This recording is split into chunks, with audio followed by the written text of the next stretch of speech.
First up, we have Michael Perrone.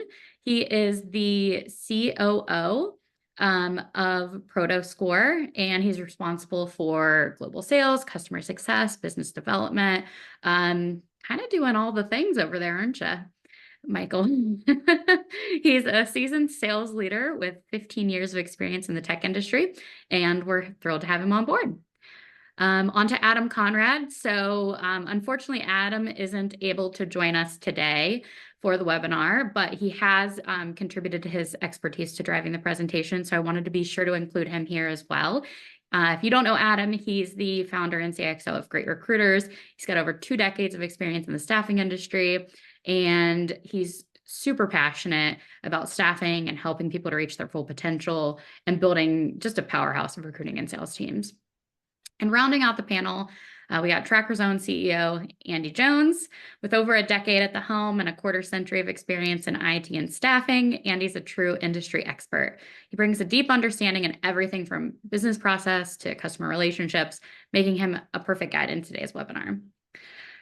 Also wanted to share this picture here. Adam, again, is with us in spirit. So Andy and I chatted with him shortly before the webinar, and he wanted to make sure we were all in alignment. So there we are. Now to what we've all been waiting for, the webinar, how to build a high-performing team of sales and recruiting superstars. So to start out, we're going to focus on building the foundation of solid recruitment and sales teams, which is making sure that your technology investments truly fuel those superstar results. So it's not enough to just have the best tools. Your team needs to embrace them and use them effectively. So to unlock the power of your people, your process, and your technology, I'm excited to introduce Andy Jones, an expert in optimizing tech adoption for peak performance. Andy, the floor is all yours. Thanks, Stormy. And Adam, I know that you will watch this at some point, so do get well soon, my friend. And Mike, thanks for joining me as well on this one. This is a key one. This is kind of the second part to one that we did last month, certainly discussing it with Adam and Yumi, and he have discussed this topic for a while. So I just wanted to sort of introduce this sort of first section for the listeners, which is, I run a technology business, and ideally I would just throw technology at everything. But actually, I don't think that that's the answer. I think that's what people sometimes forget. Now, the normal way of looking at this is that most people will have heard of the PPT triangle, so the people, the process, and the technology. And this is the one topic that we sort of covered last month with Trinity from ViewPro, and we had basically a really good discussion about the whole piece around actually the people, the process, and the technology. Now, the key thing to understand is that everyone is talking about technology right now, and the processes that people will follow. Whether this is AI and automation, which are the 2 big buzzwords that are flying around right now. And what I think we forget is that they are simply enablers, right? So process and technology are enablers. The doers are the people. And unless you bring the people along on the same journey, as you do with changes to process and technology, the whole thing falls apart. So enablers need doers to actually function.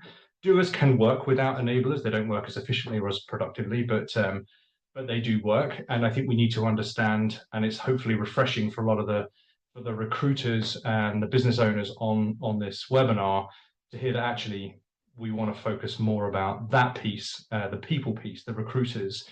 I use the analogy that I can drive a car, but I can't fly a helicopter, and it doesn't matter how good that helicopter is.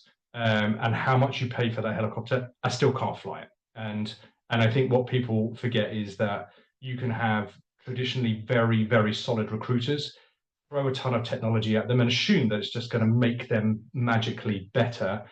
What people tend to forget is that those people actually need to be brought along with that technology, to use that technology and upskilled with that technology at the same pace if you're actually going to realize anything from changing process and technology. So I think this is all about, for today, it's all about how do we make people fly helicopters, not literally, obviously, but it's about trying to understand the dynamic actually. And so even as a technology business owner, the focus in the recruitment space is still that this is a horrendously people-led industry, and that if we all just had faceless AI and automation driving the whole thing, we would all be grey-faced recruitment agencies. And the reason that I take my car or buy my car from the same garage every single time is that the differentiator between that dealership and another dealership is typically how I'm treated as a person. And I think that's the bit that sometimes gets lost in this wash of new technology, which is actually it's the people that make the difference, certainly in the recruitment industry. So today is actually about kind of like understanding how do we use technology for improving things like productivity, but how do we also use technology to understand whether people are adopting that technology and actually getting them across a journey to improve, to say, look, if there is an objective, which is to have a ton of technology like AI and automation powering and making people more productive, how do I ensure that actually that is being adopted? Okay, so Mike is a good friend and partner in terms of ProtoScore. ProtoScore is a sister business, and we're going to have basically now an open discussion about actually what it is that technology can do to sort of help that process. So, in terms of Mike, just to give us a start, if you like, I know that you and I have worked together for a while now.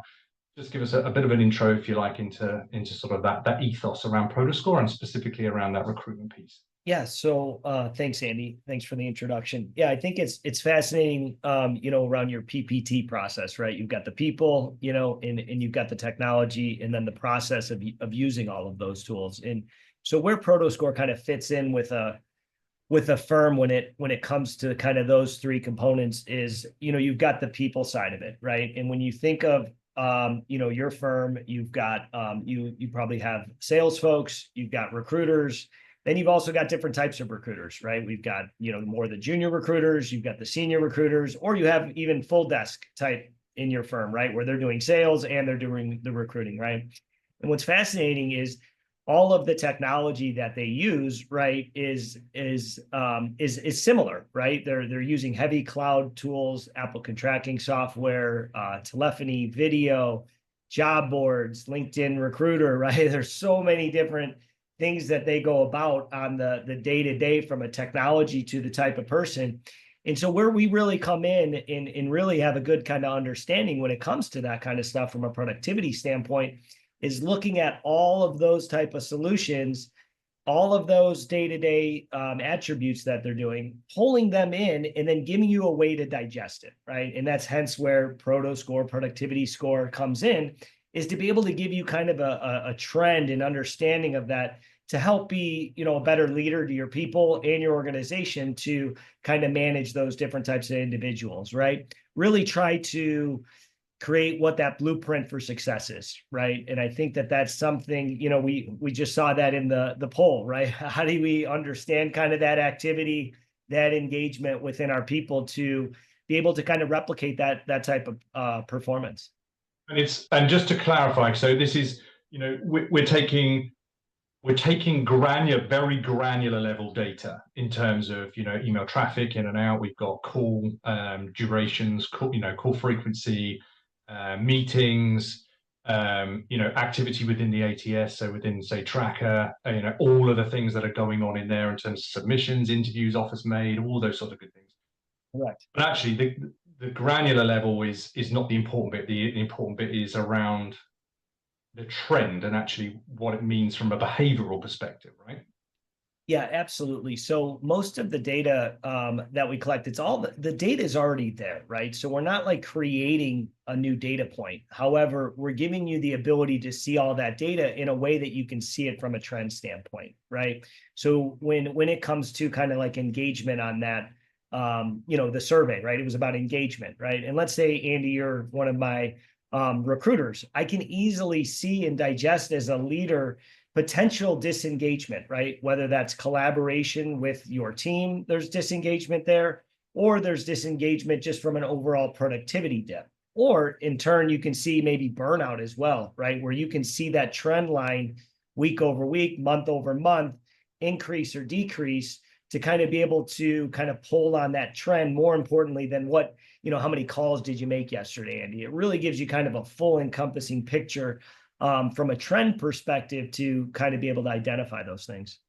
Cool. So for me, there was, when I, first discovered ProtoScore, and Sam and I first had our conversation, for me, it looked awesome for adoption, understanding adoption, because there's two things really. One is understanding adoption, and we can talk about that in a sec. The other one is actually being able to look at people side by side, and I guess we'll come on to that in the next section in a lot of detail, is to say, how do we compare people from one side to another? So, but focusing on the first point right now, which is on like the adoption side, for me, it was a case of, look, we felt that we had a very good proposition with a ProtoScore partnership, which is that when I implement Tracker into a large client, there is no, short of floor walking and looking over the shoulder of every single one of those, is trying to understand whether or not did they get it, right? Did they understand the training? Are they using the tool how they should be using the tool? Or are they reverting to an old process? Like, are they going back to sending emails through Outlook when they could actually be sending templated emails through Tracker, and so on and so on? So for me, it was all about pure adoption, which is that, have we got blockers to the adoption of the tool? And if that is a training issue or it's resistance, then I think as a management team, I would want to know that and then address that right from the get-go, because otherwise I'm not going to really realize the investment in terms of like bringing in a new system. It's just another system that nobody's using, right? So from an adoption point of view, how do you sort of see, how does that typically work, and how do you see that being best managed in purely when you look at all of the different systems that could be at play? Yeah, I think, it kind of goes back to where we were talking about the different roles, right? Where you have kind of like that junior recruiter, like in your example, you want to make sure that they're adopting the right technology versus a senior recruiter. And you really have to benchmark those individuals differently. When you think of kind of their day-to-day, one building their book of business versus having the book of business and kind of entrenched. And so what we see a lot of customers do, right? Like we just had one firm recently do a study on by tenure, right? So what we looked at for that organization was by tenure of their staffing firm, right? Not the tenure of the firm, but the tenure of the employees, right? Yeah. And to look at that first 6-month journey for those folks that are producing the right outcomes after 6 months, right? Now they had people outperforming their profit numbers, some declining, but really understanding the attributes that went in from the different job boards, the meetings, how they used the ATS, how they adopted all of those different components, as well as like the detail in Tracker, right? Being able to pick up their leads and their jobs and all of those components to really understand that first 6-month journey of a junior recruiter, what produced the best results. Take that feedback back, and now you know exactly, there's a human element to it, Andy, right? Like obviously, and that's where great recruiters comes in, from the experience in the candidate side. But from an activity, productivity perspective of what tools they're using from an adoption perspective, you could start to understand what that recipe is to put the focus of onboarding your team doing these type of things, right? When you think of all of the cloud tools that they use, when they start their day, end their day, how they collaborate, filtering all of that data in, looking at the first 6 months, really help them have a blueprint of, these are the things that led these recruiters to get ramped up the fastest. And now we, looking at most of the, the makeup of most of my clients will have, some people run 180 desks, some are running 360. So we have, a very different, there's a very different nature to the work if you're a resourcer versus a salesperson. And certainly there is, if you're coming in fresh, where there is a lot of sort of research to be done. You tend to be working the job boards more, maybe working on that sort of like internal submission process, to sort of finding your feet, versus the seasoned recruiters who have key relationships with clients. And so the nature of their day-to-day activities are going to differ. So how do we accommodate the fact that actually we have probably two axes? One is kind of level of experience, if you like, and the other one is actually the role that they do, whether that is sort of more back officey stuff or actually on the cold face of sales. Yeah, and so that's where when it comes to kind of what we do is the role is probably the most important thing to the algorithm of giving you those trends and that analysis of those Right. people, right? Because I like to use the sales team and the recruiters need completely different baselines because of how they use the different tools, even though they're very similar tools from a day-to-day perspective, right? So when you think of like how the algorithm works with the role that they're in, it kind of puts you in that position to kind of know what they need to do to be successful, to kind of replicate that type of performance. Right. So what we're saying is that it's from a behavioral perspective, we're kind of aware of the role that they play, and Yes. and so in theory, so we know that they're kind of like almost ring fenced in that area. But I guess more importantly, and again, we can cover that in a bit more detail, I guess, later, which is that you've got a new person and you can sort of see, well, this is success in terms of, 6 months in, 9 months in, a year in. This is where we should be, and this is the journey that will get you there. Understanding, if you like, the nuances of, because we're not painting everybody with one brush, right? Everybody is at a different level, will come in at a different level, and it's Yeah. about accommodating that. Yeah, we just did a recent study with a firm that kind of correlates this on, and this is a tandem customer with Great Recruiters, for example, right?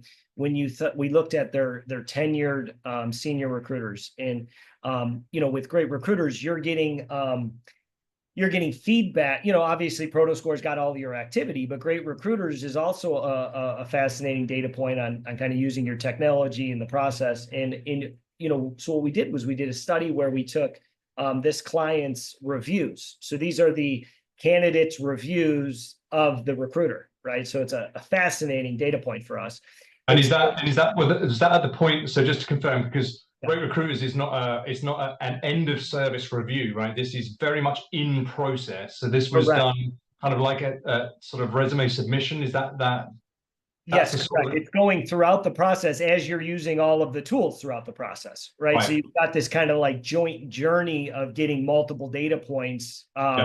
What this recruiter, the type of, and what was fascinating was when we looked at these senior recruiters, they had in how it works is like Great Recruiters will get you like a review on a certain thing, and GREAT, and it came down to the experience component, right, which is a feedback that they're giving 1 to 5 stars. And what was fascinating there was that if the closer you were to getting a 5-star from the feedback from the candidates, we saw a 20% increase in their proto score for those individuals, right? So just on the experience measure. Just on the experience component, right? Because in what was fascinating was there was a huge, when you looked at that number, the correlation, and this is where it kind of gets into like what component of the technology and the activity that they're doing that leads to these type of things, was the correlation between video meetings, right? Which kind of makes sense in a way, right? Yeah. Like that person's going above and beyond creating the experience with the candidate. Instead of maybe a phone call that I make to you, Andy, as a recruiter and you're a candidate,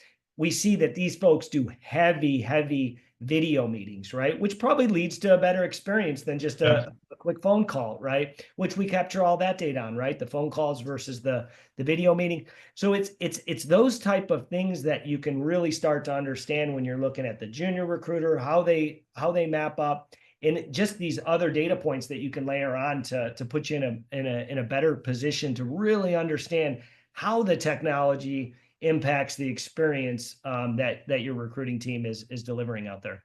So rather than that being something that would naturally come with experience, which is the confidence to then to run more videos, that you can almost accelerate and push that and say, look, this is where you would get to naturally at X, but actually we can push that forward. The quicker that you get into embracing things like video, the more success that you may have. Stats clearly show. And then stats show it, and then it allows those frontline managers. Like again, it's about understanding what your people are doing to produce the right outcomes, and then being able to take that as a frontline manager and then coach accordingly, right? If I know that that's a metric that improves this type of thing, and I've got a recruiter that's struggling in that component, I actually now can use some data to back up that type of coaching conversation.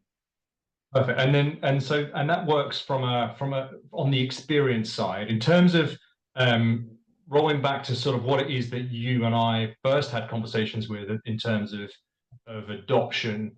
Everyone loves a stat. Is there anything around use of the tool that sort of that points to, again, sort of increased performance, increased effectiveness? Yeah, so we've done, we've got a bunch of studies that when it comes to where companies will provide us kind of the A, B, and C players, or they'll provide us the profit of the different recruiters, right? And so what's fascinating about these studies for my data science team is they know who the best are, not just from a productivity or an activity perspective, but they know who the best are and who produce the best profit. And what's fascinating there is what you see is the ATS is used about the same between the low profit recruiters as the high profit recruiters. But you know what jumps out at the most are all of the external facing activities, right? So what I mean by external facing, that's calls, emails, LinkedIn messages, video meetings, right? It's all of the things that they're doing, all of those outside external touches from an activity perspective that are producing the highest profit. Which is kind of fascinating when you start actually having who is the best and comparing it to the different productivity levels. What about the internal tasks? So things like making sure that notes are up to date, activities are logged, and things like that, so that when you're going back, you're not going back cold, or somebody else in the team isn't going back cold. They're going back with the history, if you like, of the information of the communication with that client. Which when you are potentially talking to dozens of people in a day, it's very easy to lose track of a conversation. Is there anything around sort of like more the internal side that stuck out to you? I think from like an activities object and notes object, right? You see engagement there. They're just not living in it, right? Because they're doing all of the external activities, updating the ATS and getting back to the external activities. And what's fascinating there is to kind of like study the work habits, right? And when they're using the ATS has been fascinating. We really see when we studied that too, we have a thing called work habits, right? Which really don't impact the score, but show how they use the tools, right? So it's not about, was Andy, he was in, doing X amount in tracker and doing this, but how does he use it throughout the day from his work habits perspective? Like Andy checks in at 8 o'clock and goes till 4 o'clock, but he's completely active throughout that period versus kind of the sporadic recruiter, right? That maybe starts at 6, ends at 8, but is the ebbs and flows, right, of how they're using the ATS as part of their day. There's a lot of correlation there that shows the ones that are consistent, you know what I mean, across their day are the most successful. Gotcha. Well, I think it'd be good to get into the weeds on this one a bit. So, Yeah. in terms of that next piece, I want to talk a bit about the relationship between manager and recruiter, right? So the manager and consultant piece, because for me, looking at this holistically, I run my team through ProtoScore, and it's a great, for me, it's a great insight to see what is it that causes people to be successful, and how can I replicate that to the rest of the team. I owe it to them to make them the best that they can be. And that's something that I can, any insights into that sort of dumbs it down into something very simple that says, here it is. Now, most of the time, in a good recruitment firm, I don't know, you may have a weekly pipeline review with them, maybe that it's monthly. In some of the bigger firms, you have an annual review and you say, oh, this stuff you did really well in the last 12 months, let's set you some new objectives, and off you go.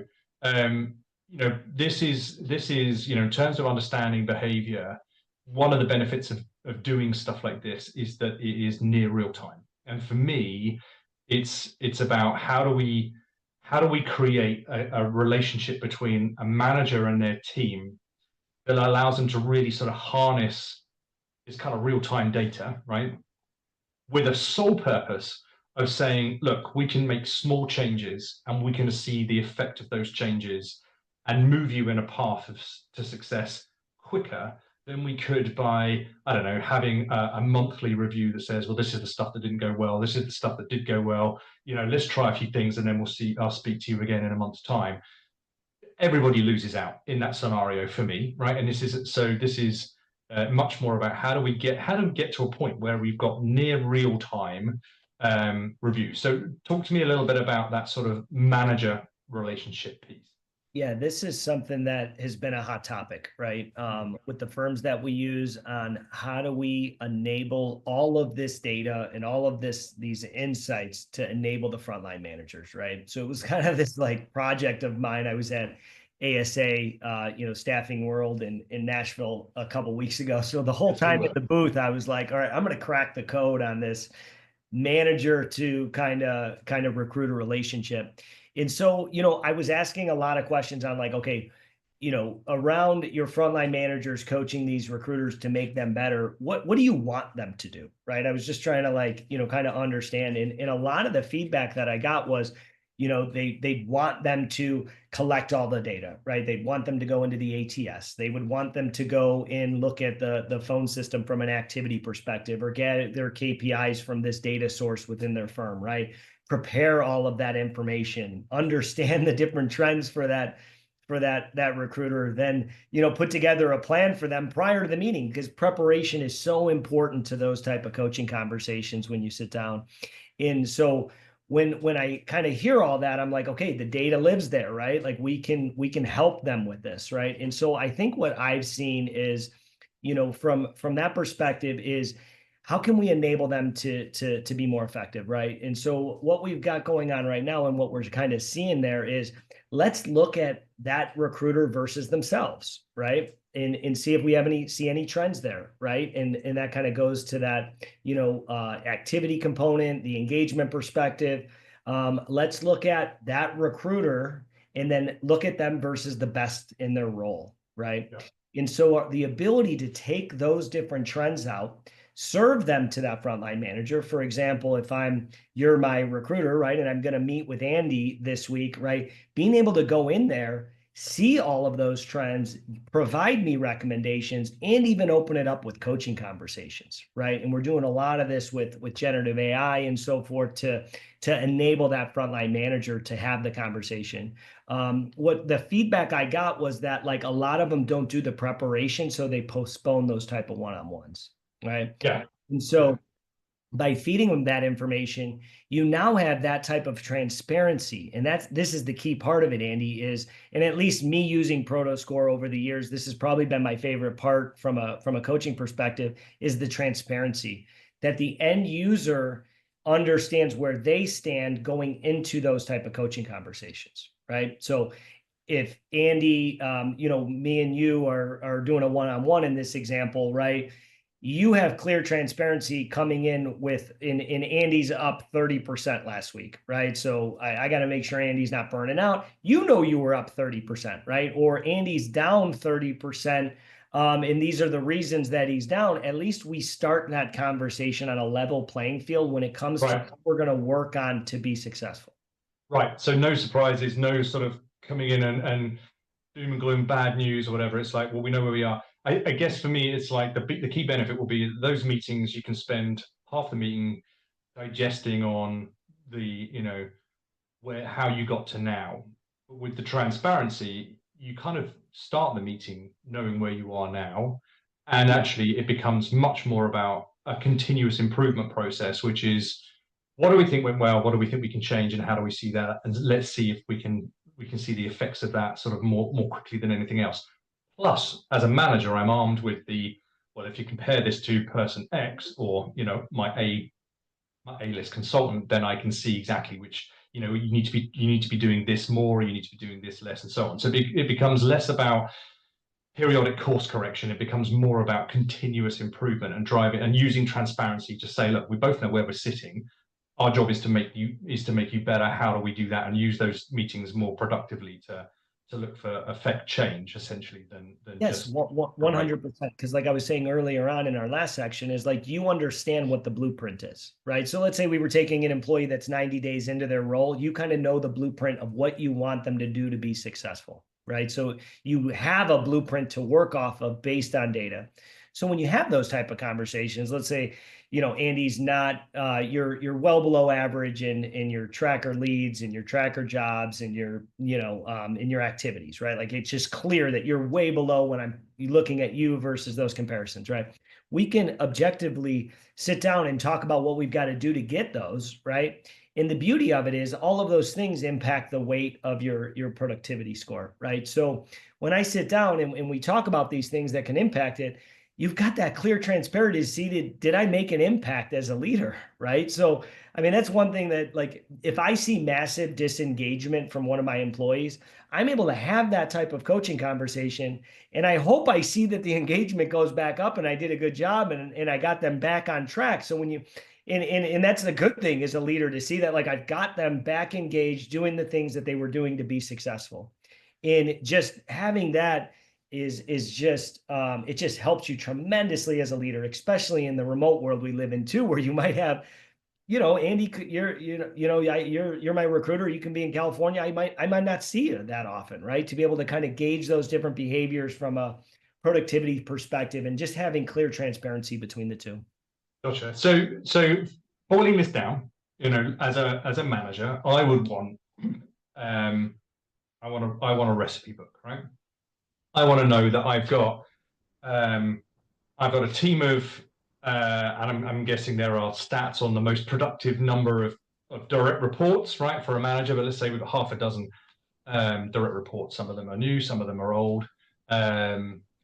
Some of them are in sales, some of them are resourcing, and so on. I want a recipe book, which is, I know as a business, I want this person to move from here to here in terms of their effectiveness. This is what I owe them. I know what needs to happen, and I almost want to create guardrails that say, look, if you change your behaviors in this way, you will move in this direction, and we will be able to see very quickly whether or not you are emanating in this direction.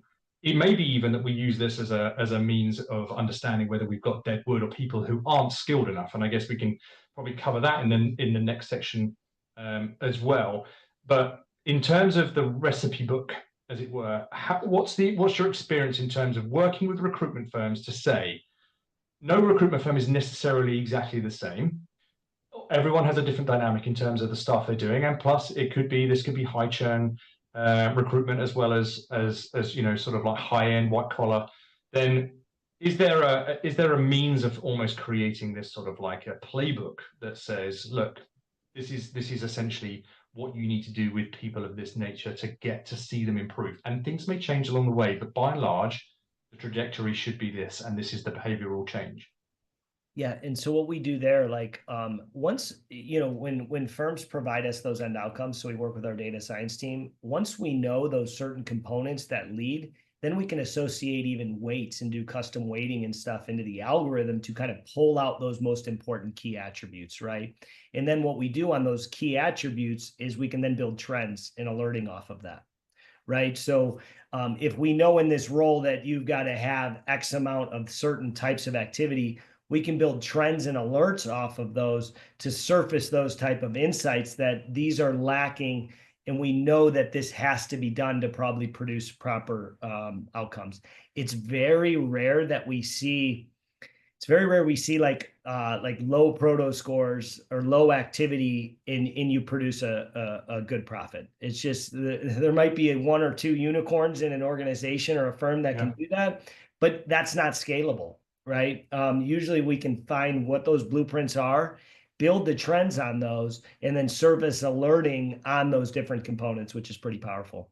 Right, cool. And I guess, and everything wraps into there. So for me, when we first spoke, it was, my clients, I can not only can I implement a system, but I can also tell them whether or not people are using it, because it is, unless you run a ton of KPI reports or whatever, you can interpret certain things, but general usage, the fact that we're looking at stuff external to Tracker as an ATS, in this situation, we're looking at use of the phone, we're looking at use of Outlook and so on. So I can see whether people are jumping out of Tracker, and then oh, you know what, I didn't quite get it in the training. So right, and fine. How they go about doing that with think about all the job boards, right? So you pull in all the that they're looking at, right? That was one that, kind of coming into the industry and learning is, which one are you getting the best usage of, right? And then you can tie that back to where the results are coming from as well, right? And then how they use those in the process as well, right? Just understanding how they're using that technology, when they're using that technology, to really understand, how they go about their day.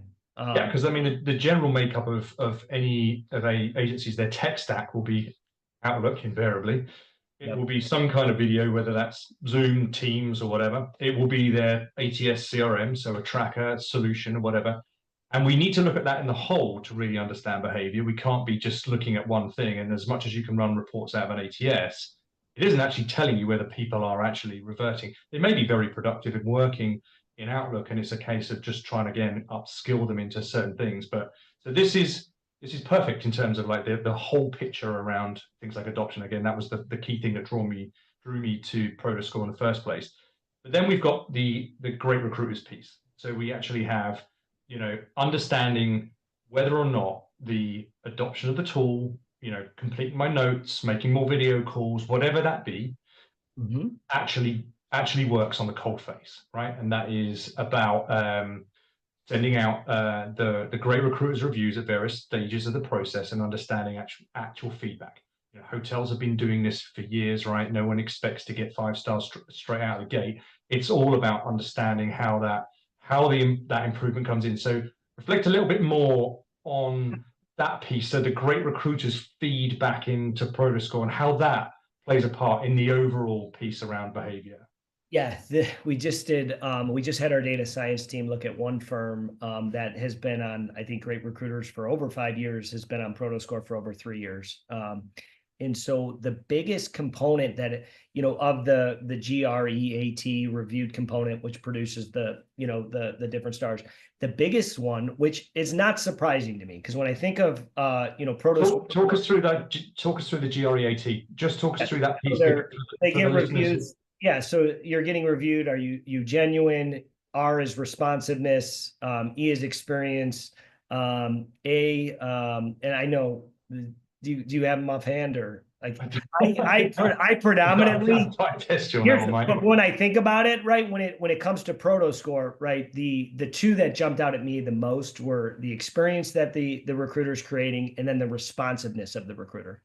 Right. And what I was most excited to see was from the responsive perspective, right, the R in that rating there, how did that tie to ProtoScore? And that one had the most correlation. Okay, so which kind of makes sense, right? If you're active, using the tools, doing the emails, putting in the notes, keeping good ATS hygiene, right, doing all of those things, the ProtoScore correlated.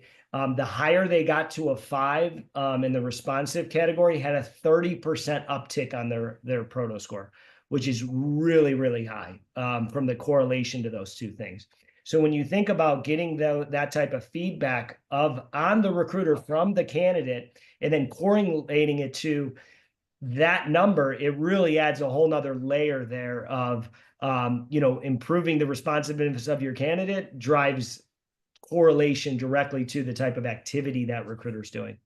Yeah, and anecdotally, we hear this all the time. I mean, I hire myself all the time, and a lot of the time there, we have the candidates say that they don't hear anything, right? They don't have that responsiveness. And Adam, if he was on the call, he would talk about the callback rate. So if you engage with your candidates and they have respect and affinity with you, then you will get callbacks, and that's a kind of a great measure. But I think the key takeaway is that actually, for me, it's like, yeah, you can do all of this stuff internally, you can do all this stuff, and it will say, okay, your score is better and everything else, but actually, does it make a difference to the candidate? Does it make a difference to the client? And I guess that's like the ultimate test in terms of that piece, right? Yeah, absolutely. And you start looking at those type of behaviors, right? So when I talk about like a higher ProtoScore, that's going to be your above average type individual, right? You're above average in the scoring component, and then you've got your average, and then you've got your below average. One thing we kind of noticed, and this kind of ties to kind of the experience and the responsiveness, is that the above average and average do 25% more activity before noon than, and this is like on 30 different staffing firms, right? We looked at when they do kind of the work habits of them, right? Is they do that much more activity before noon on a day, right? Which I thought was fascinating. But again, those type of things tie to the experience and the responsiveness you create as a recruiter. So it's just fascinating, like kind of starting to look at those type of work habits when you think of kind of coaching your folks. Yeah, I mean, it just seems like a bit of a no-brainer, doesn't it, for any manager wanting, certainly with a largest team, to say, like, I can see where you plot in the overall scheme, and I can see your direction of travel and how you get there. This is a it's essential insight, I'd say. Yeah, I think it's again, it's a no-brainer. The key is like, how do you see it? Right. And Yeah, that's where I've kind of struggled over the years, kind of moving to like remote teams, is kind of seeing those type of behaviors, right? yeah, To be able to coach accordingly to them. yeah. All right, so let's move on to a topic around the retention piece, Yeah. right? So this is a there's a couple of things that we can do here, which is that you look at the reasons why people stay in their jobs, right? Typically, they are fulfilling their development needs, their salary expectations, or whatever. But by and large, it's people they want to be in an atmosphere that's not toxic. They want to feel valued, and they want to feel like they're contributing in some big or small way.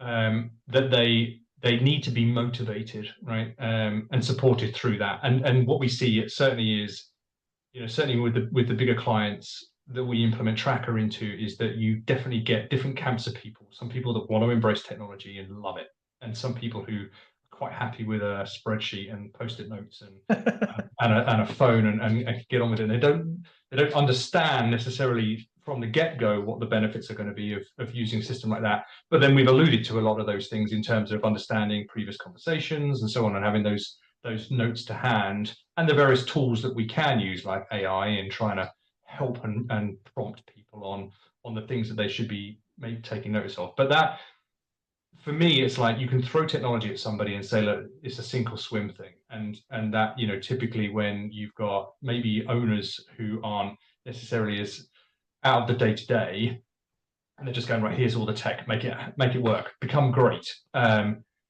That's one way. I mean, and that's in a way it can turn people off of technology. It has to be done. It has to be done carefully. And I think using technology like this is about understanding actually how do we enforce or make that adoption a simple process, and an effective process. So I think, if we've got that support in place, and we've got the tools around that say, look, we understand where you're struggling, and we're going to support you through that, and we are going to make you the best we can, but we're going to do it in a way that actually treats you as an individual, as a person, rather than just saying, as a team, get on with that technology, and some of them will take to it and some of them won't, right? So we have to do that, and that generates, for me, that creates a positive culture, and that looks to reduce staff churn. So there are a few bits that we can do, and I know that Protoscore has done some work fairly recently around identifying potential churn, and we can come on to whether or not whether this a good thing or a bad thing in terms of identifying that. But talk to me a little bit about how it is that we can look at the behaviors of people, not only around things like adoption and uptake of technology, but also where we're seeing just fundamental drop off, and effectively what could be identifying dead wood. Yeah, so this one was kind of fascinating. The data science team really wanted to dive into this topic around attrition, and what they wanted to look at was like, how can we improve it or identify it early on, right? So they came up with a concept around like retention risk, right? They want to give you, based off of, and how this is calculated is it looks at, in you got to remember, with Protoscore, since we're tied into the Office suite, we know when people get terminated. Okay, because it ties from the Office suite from Microsoft, right? They will go in, terminate an employee. We can see that via the APIs of an employee that like leaves Protoscore for a termination, right? In termination, can be they resigned, they were fired, terminated, but we can see that they left the organization, right? And so we have this data point on the hundreds of thousands of users on our platform to be able to study those characteristics of just those people. Right. And so what the team has settled on, they've been working on this project for about 6 months, is they need about 18 weeks worth of data. Right. So if I'm looking at your firm, Andy, and I'm going to get you kind of a retention risk report, I need at least 18 weeks worth of data. Then what I'm going to do is run this retention risk report for your organization. And based on the probability, I might present to you 3 or 4 folks that we think there's probability of potential attrition over the next 9 weeks. Okay. Right.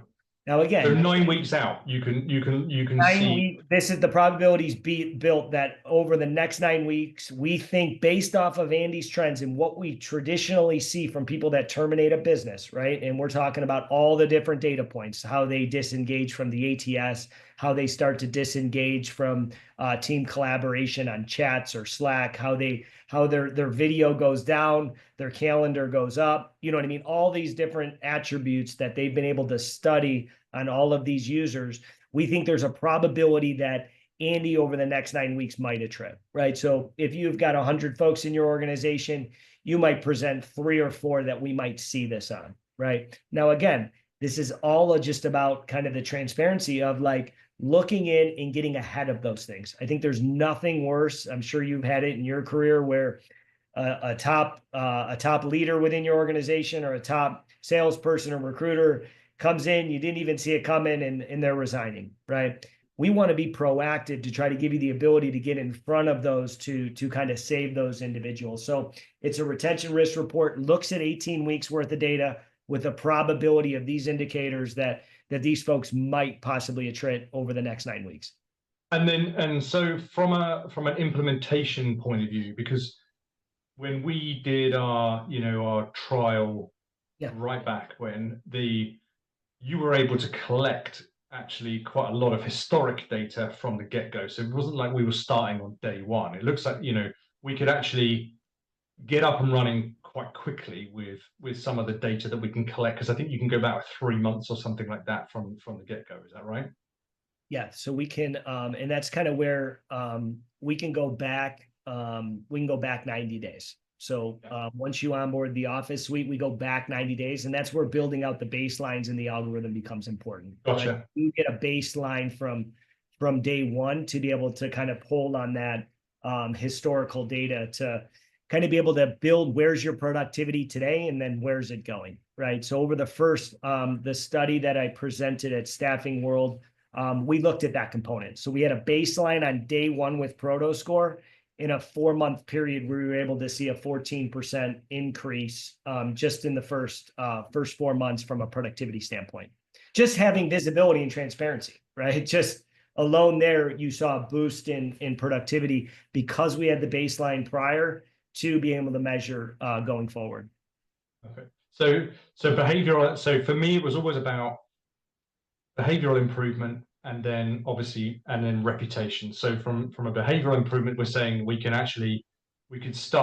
collect historic data and actually start making an impact straight away. And obviously the whole piece around empowering managers to have data at their fingertips to be able to compare like for like with different team members, to make recommendations, coaching recommendations to start that improvement process can happen very quickly. In terms of reputation, it really comes down to the great recruiters piece, and I think that's a fundamental one for understanding whether all of this is actually making a difference, right? Which is, do we actually see this improvement? And that is, I think, very much we're saying that great recruiters piece can be used very much as an internal tool to begin with.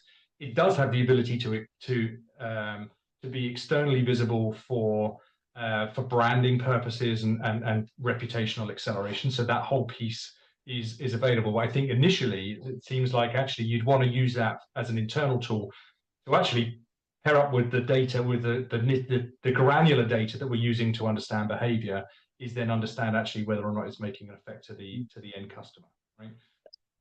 Absolutely. It's phenomenal that we saw correlation in that data, right? Like we've never really studied productivity data with the feedback data from the candidate or internally, and then mirroring those together to see that there's a strong correlation between the two was not surprising, but exciting, from being able to use those various data points to kind of help. Cool. I think so. To round off this section, I think it's quite clear that the stuff that we can actually start to analyze, and to say this is not about watchdogs. This is not about understanding. This person's sending out 50 emails. This person's sending out 150 emails. It's much more about actually, does sending out 50 emails actually make you a better person in terms of success and performance? Because actually you're spending more time on other activities like external activities, facing activities with clients, and that actually we're not measuring the granular data. We're actually using it to understand trend, behavior, and therefore what those routes to success are. And that could be, we're looking at all the stuff they're doing around the ATS, all the automation, all of the use of AI, the calls, product usage, coverage, the team activities, all of those things are basically coming into one place. And then we're putting a nice bow around it, because actually, to most of the people listening, the need is very simple, which is I just need to understand how I can better support the people in the adoption of the technology and the process that I'm investing in, and I want them to use to best effect. Get rid of any dead wood or people that are just not engaged because they're not healthy for my business anyway. And I want that in a simple solution with a bow around it that says, tell me how I can understand the behaviors of my team. And the bigger the team, the harder that is, and understand whether or not actually it's making a difference on the cold face, which is that my clients are happier, right? And for me, it seems like this proposition is all about that, very centered around the people side, because what you're trying to do is prove that the adoption of process and technology, if done correctly, will actually bear fruit, but you've got to do that around the person, not just throwing technology at the business. Absolutely.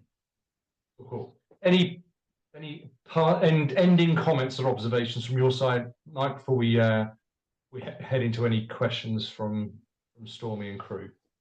No, I think, again, it's just capturing the data out there and giving it a way that the frontline managers can digest it. It's probably one of the, it's so difficult for them on a day-to-day basis to catch these trends, to see this data, to make them a better leader for their people, and that's what it kind of comes down, is just kind of simplifying it in a way where they can see simple trends, know what type of tools, and then take action on it. Awesome. Yeah, good stuff. Stormy, from your side, we've got 5 minutes remaining. I just thought we'd maybe open up to any questions that anybody has before we. Yep. So I actually, I think one of the big takeaways that people are asking about is really like, based on findings that we have seen, what types of activities would you expect like a beginning recruiter to be doing that has proven fruitful based on the research? And then again, what type of activities for like a seasoned recruiter? Cool. Well, so from my side, then Mike, I'll hand over. So Yep.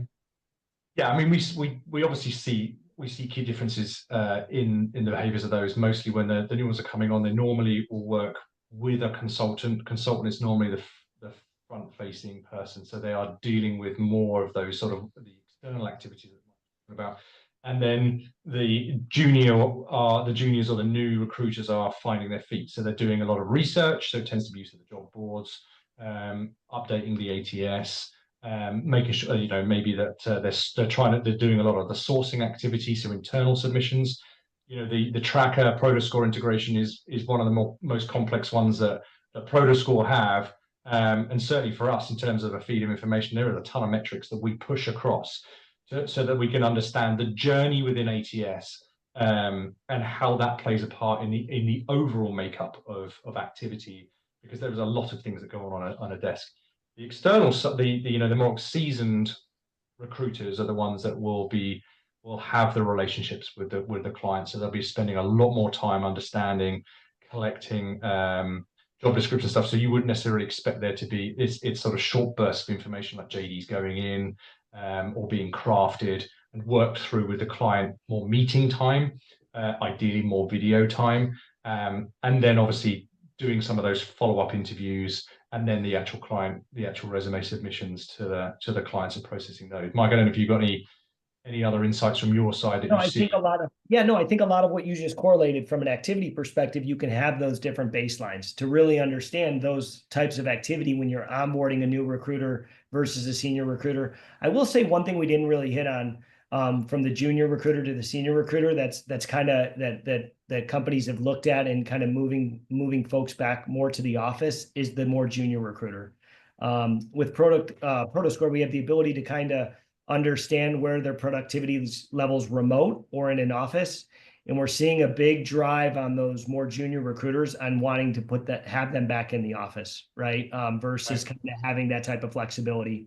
And I think I kind of go back to like myself, like getting into sales 20 something years ago. Like if I would have been remote trying to learn all of those intangibles of how to be a good salesperson by myself in a remote situation, I think it could have been very difficult. I probably would have been extremely discouraged. And that's the kind of feedback I'm hearing in these firms is kind of they can see the drop off of the productivity level when those more junior recruiters are remote than when they're in the office, right? Versus a senior recruiter, think about it. Once you've got your business and you've got it cooking, you're productive whether you're in the office or remote, right? And you need kind of those type of engagements. So I will say that's one statistic that really jumped out, is just kind of that understanding of what are their productivity levels when they're in the office versus the productivity levels when they're remote, and based on the different department role they're in, making decisions there to put them in a position to be most successful. Yeah. I think you had a couple other really good tidbits throughout. One of them was, recruiters or sales team members who are actually putting in the work consistently throughout the day instead of having, kind of sporadic activity a little bit later or a longer term throughout the day, that those are the ones that are more successful. Yeah, and it's easy to understand. Like we know kind of their active time, right? Like we know how they're using all of these cloud tools, job boards, ATSs, right? All just business data points. We know how they use them throughout the day, as well as I know kind of, Stormy, I know kind of when you would start your day and end your day. And then I know kind of how you use these tools, right? So I can really start to understand their percent of their workday that they're active, right? And we see a correlation with the higher percentage, right? Where that means they're very consistent in their workday, produced in those studies we've done where we look at kind of profit numbers versus those type of metrics and show correlation.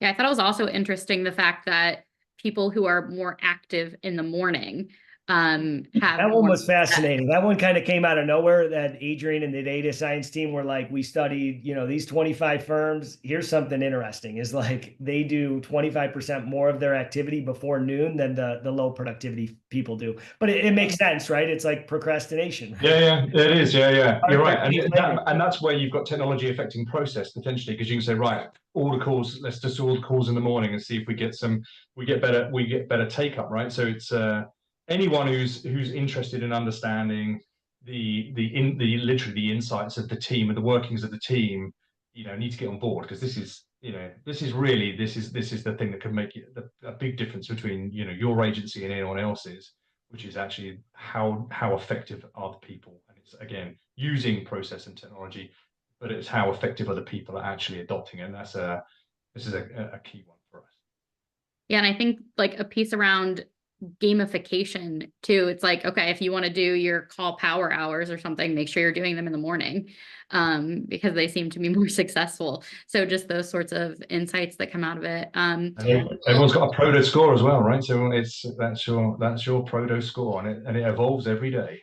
And just the transparency of like how you are, where you are at, like you can easily see where your peers are at. Right. So it's not like it's very transparent again. It's not like, gosh, I need to be more like Stormy. You know exactly what the top people are doing in that role that you need to kind of step your game up to. Yeah. And that was the second biggest one in the poll, right? Lack of visibility, individual or team activities. So this is, very, very topical. Yeah. Yep, absolutely. Well, we are at time. So thanks so much, Michael, and thanks so much, Andy, for joining us. And thanks so much, everybody, for being on with us.